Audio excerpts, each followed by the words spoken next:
இயேசு கிறிஸ்துவின் நாமத்துக்கே மகிமை உண்டாவதாக.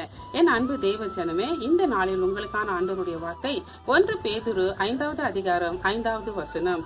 பெருமை உள்ளவர்களுக்கு தேவன் எதிர்த்து நிற்கிறார், தாழ்மை உள்ளவர்களுக்கோ கிருபையை அளிக்கிறார். பெருமை நமக்குள்ள இருக்கக்கூடாது. பெருமையான வார்த்தைகளை எப்பொழுதும் நம்ம பேசவே கூடாது.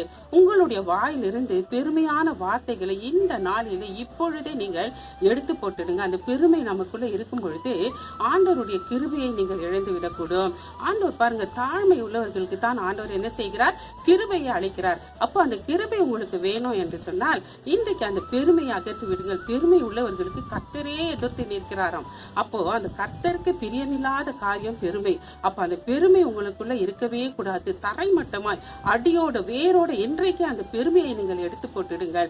அப்போ நீங்க தாழ்மையா இருக்கும்போது ஆண்டவருடைய கிருபை உங்களுக்கு மேலும் ஆண்டவரே கிருபை அளித்து கொண்டே இருப்பார். அந்த கிருபையை நீங்கள் இன்றைக்கு பெற்றுக் கொள்ளுங்கள்.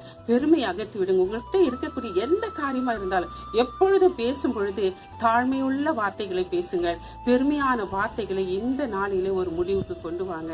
அப்படி நீங்க செய்யும்போது கர்த்தர் கிருபை அளித்து உங்களை ஆசீர்வதிப்பார். ஜெபிப்போம்.